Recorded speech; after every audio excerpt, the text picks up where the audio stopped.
GEA, the mother goddess.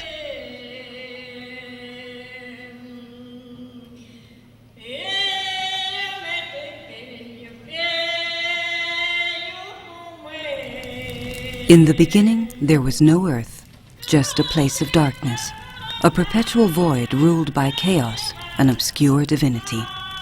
And from the chaos emerged GEA, eternal and unyielding source of all things, goddess of the earth. GEA represents the feminine aspect of the cosmos and the fertility of life.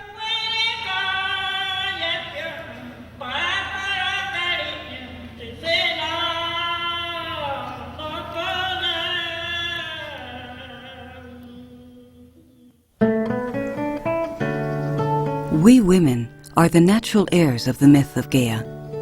Our civilization rests on the traditions that Neolithic communities added to human knowledge. In those remote times, the first farmers were women. I worked in the small village of Linares in Soria as a farm labourer.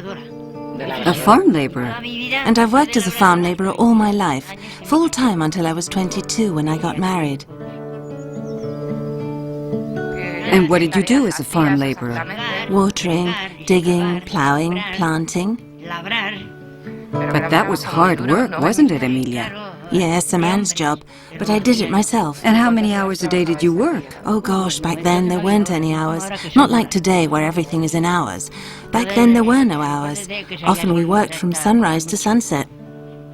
And were there many women working in the fields back then, or were you an exception? Well, they would do some things. Carrying, unloading, things like that. But like me, not one. I only went without bread for one day, because I went to the town of Llera and couldn't find any bread. So being the way I am, I told my father, starting tomorrow, I'm taking over the yoke. What you give the hired hand to each will be for me, what you pay the hired hand for me too. So at 13 I took over the yoke until I got married at 22. Where I grew up, it wasn't a place for schooling. I got out of there 1 month shy of 8 years old, and that was it. In those times you lived life in ignorance. They would say things like, somebody dies and then they resuscitate. Now they say a lot of things, but resuscitation, no way. My life has always been work. You see how old I am. And I don't mind work. Any work. Women initiated the harvesting of fruit and vegetables, and from there extracted the first seeds, which started the process of planting and harvesting. The cycle of life itself. My father taught me how to plough and sow. My mother also knew how, but I learnt mostly from watching my father. I almost always used to go to the fields with my father.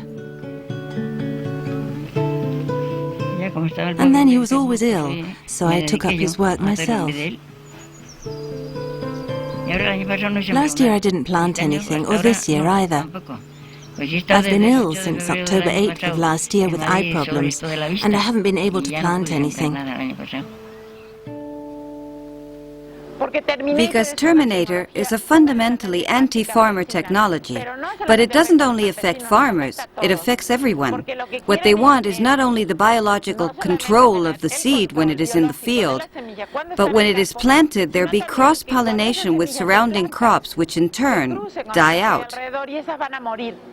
So it is not only a suicidal seed, it is a homicidal seed.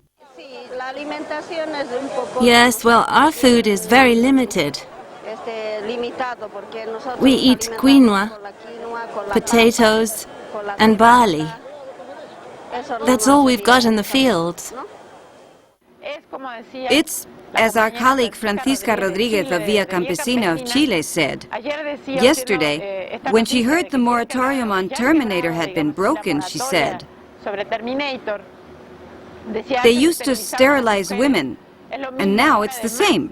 They sterilize seeds, which is what peasant women have been giving the world for the last 10,000 years and which is the basis for food for everyone. Well, now our products are going to be appreciated.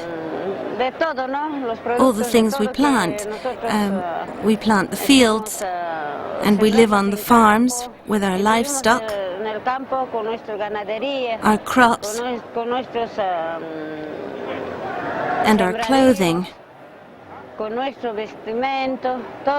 that we are going to recover for ourselves, our indigenous rights, our own products, our own livestock, our garments. We are going to recover all of this.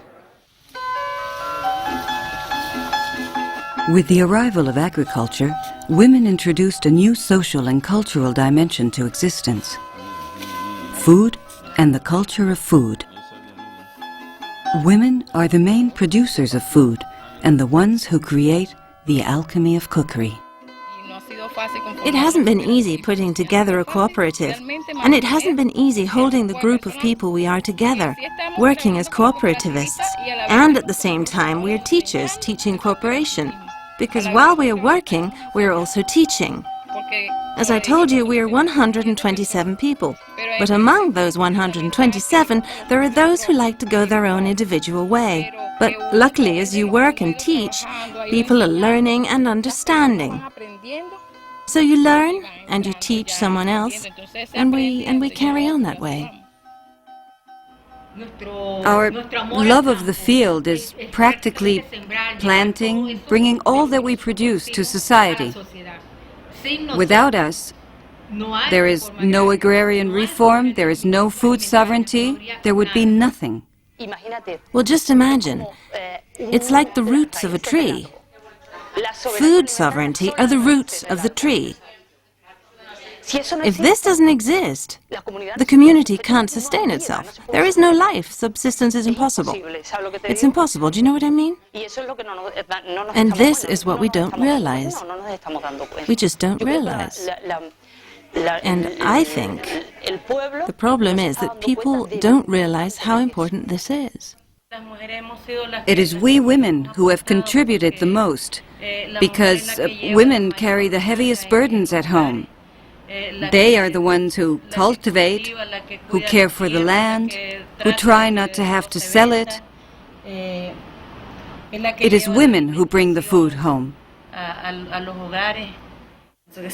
Well, yes, I do believe it is fundamental to recognize that in agriculture, the majority of farmers and peasants are women.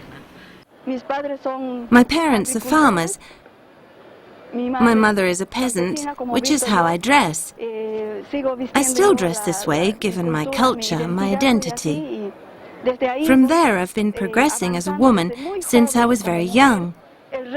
My personal goal is that women be involved in all decision-making too, because we are mothers, we care when a child cries, when our children must leave home and migrate, and when things don't work out.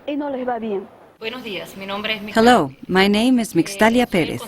I'm the permanent counselor for the farming, indigenous and fishing women of Venezuela, affiliated with CANES. At the moment, we women are in the process of organizing ourselves in rural farming areas. We are preparing workshops so that rural women abandon their state of ignorance of the last 40 years. Now, we women are preparing to voice that which we have a right to. Now we women are also filling certain posts, such as senators, deputies, judges. Now in almost every aspect, we are advancing, one step at a time, in Bolivia. The women's organization Bartolina Sisa of the Tarija department forwarded my candidacy, and now I'm a member of parliament. And I am the first vice president of the Chamber of Deputies. It's the first time in history that a woman has this job, and from there, I hope to fulfill the mandate of the Bolivian people, and especially of women, who should be present in all of this journey. It is time that we take on protagonism in politics as well as in social and economic areas, so that we can give our children the best education, and the best organization. Campesina, campesina, campesina, campesina. One's always got to be working, always working. Here, there, back and forth. And also to make people look ahead, at least for our children, for our grandchildren. Because we have suffered. We have seen times of hunger. So at least now our children shouldn't. They shouldn't have to suffer.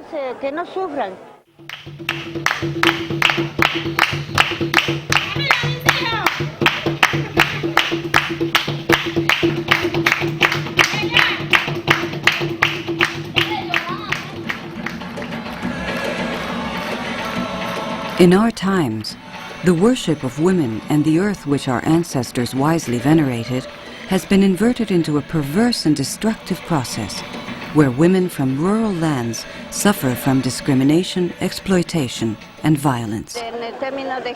In terms of gender, of the original indigenous woman, it is discrimination. It has been discrimination.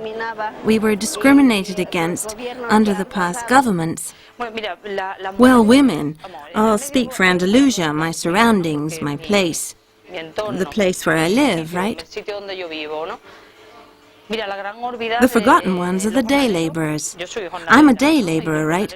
And day laborers as such are the last of the last in the rural world. And even worse are women day laborers. We are the great forgotten. The female peasant is, as always, marginalized. We weren't given any importance in the peace agreements. In no country where women have been involved in armed conflict have they been given importance, let alone when it comes to land ownership. We are the great forgotten ones. We are totally and absolutely discriminated against. There are provinces like Jaén where, until a few years ago, women were paid less than men for doing the same work. That's incredible, but it happens, right? We've always been humiliated, looked down upon, as women, as indigenous people, in all countries.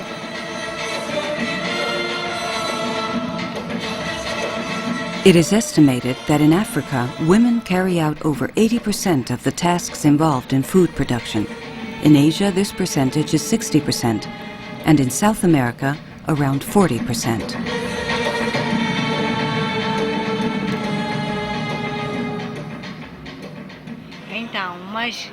We've got the problem of subsistence farming, a barely manual agriculture, without any techniques or technology to be able to improve food subsistence. So this is more or less the factor we are dealing with. But equality towards land, the rights of use of land, the law states that it is the same for men and for women. That caused the war in Nicaragua, because they touched the most sacred thing, which is land. A man without land is a man without country. Since the agrarian reform of 1995, the government of Mozambique has been working in this area. Agricultural policies were designed in 1995. The new agrarian reform laws were approved in 1997, and the agriculture development program called ProAg was approved in 1999. This program aims to overhaul subsistence farming and commercial farming, and to place Mozambique on the path of development through farming, because agriculture is the basis for survival and subsistence in Mozambique. We are representing the Gender Commission of Women of Conomac, and we need a lot of many to help us or to train us in terms of the original indigenous woman. However, for women in many countries, the legitimate access to ownership of land and natural resources, as well as technological knowledge, is hampered. Together with the fact that women account for 2/3 of worldwide illiteracy, a dignified life for them and their children is a remote possibility indeed. The Venezuelan woman is taking on a larger role every day in Venezuelan farming. for the fight and democratization of land. Article 14 of our law concerning land states that all mothers have a right to a plot of land which can be included as a production source and with access to credit from the state. Currently, 80% of the population is simply at the mercy of big landowners. All we want to tell the president is no to negotiation. We don't want to negotiate with big landowners because the only negotiation they have granted us is the killing of peasants, the blood we peasants have spilled. The cause we are fighting for is until the end we're going to push, we're going to push, we're going to push. They say Venezuela is a free and sovereign country. When this actually happens and big land ownership in Venezuela dies, men as well as women will be truly free. We say the same thing. We will either end big land ownership or we will die trying. In the fight for land and access to natural resources which are surging around the world, many women are at the head of rural activist groups. Especially in Latin America, wherein the significant political changes now occurring, institutional channels are being created for women to voice their demands for basic human rights. ¡Viva los pueblos! ¡Viva!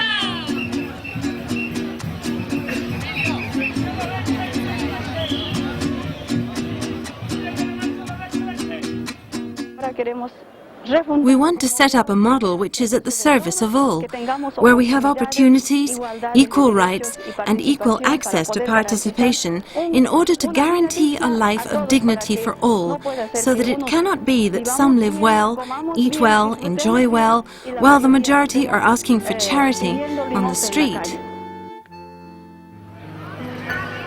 Women are the main victims of violence in the countryside. Often, they are victims of discrimination in the labor market and in healthcare. Domestic violence, rape, murder, and slavery. He was murdered. A union activist was murdered. Are unacceptable forms of violence and must be denounced, investigated, and condemned. They made us take up arms and go to the mountains.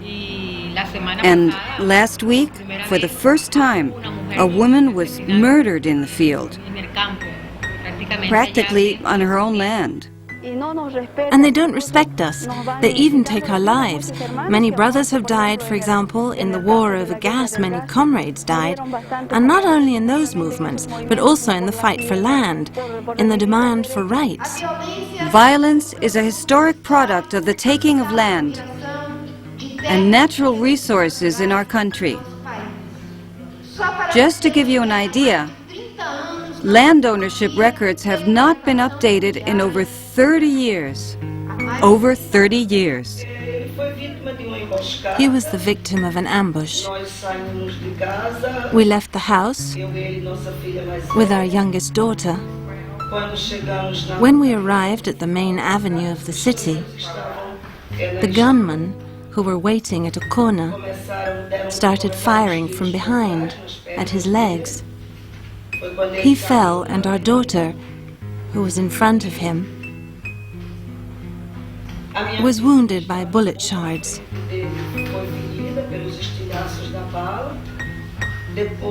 After an investigation, the 3 executioners were identified. They are issues which should be dealt with more strongly because the killing of peasants, the abuse of peasants, the violation of peasants' rights are real and are happening now. Currently in Nicaragua, violence against women well, there have been cases where even children have murdered their mothers. The rape of young girls.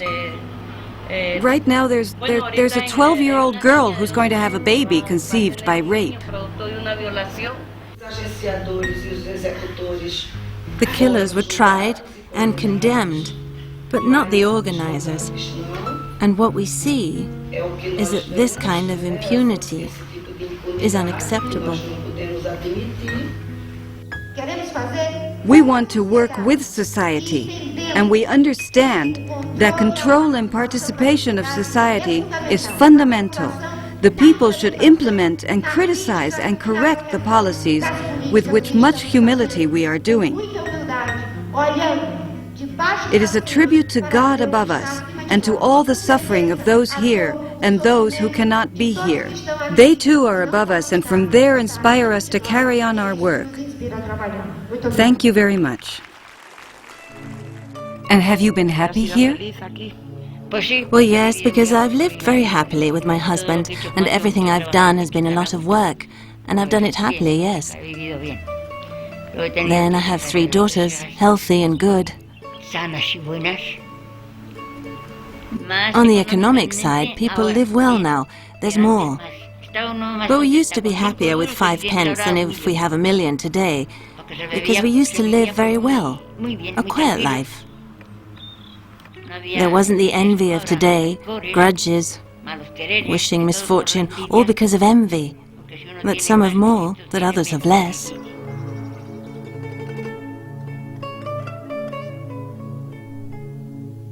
GEA is the supreme goddess, mother of all gods, of all which is born from and nurtured by the earth, and of mankind to which she gives sustenance, shelter, and soul. There isn't the love that there used to be. But what are you going to do? That's the way life is now, and you have to carry on. May it be your will of wind and earth, that your loving arms never tire, that your life force has the yearning of 100 rivers, of the great sea, of the open sky, that the reach of your protection, strong and wise, reveals the many paths of destiny. May your laughter be eternal. May your gaze beget balm and healing, and horizons of peace and new creeds. Upon you is projected hope, as eternity embellishes you, Mother, GEA. I think we cannot lose hope. All the contrary, right? We have to continue. I think this is a struggle, really, and we have to keep fighting for equality and for our role in this society, our role for equality. What exists on the Mother Earth should be used in accordance with our needs, for the common good, and should be preserved for the future for our children. I'd like to have a world in peace and to have everything full of joy.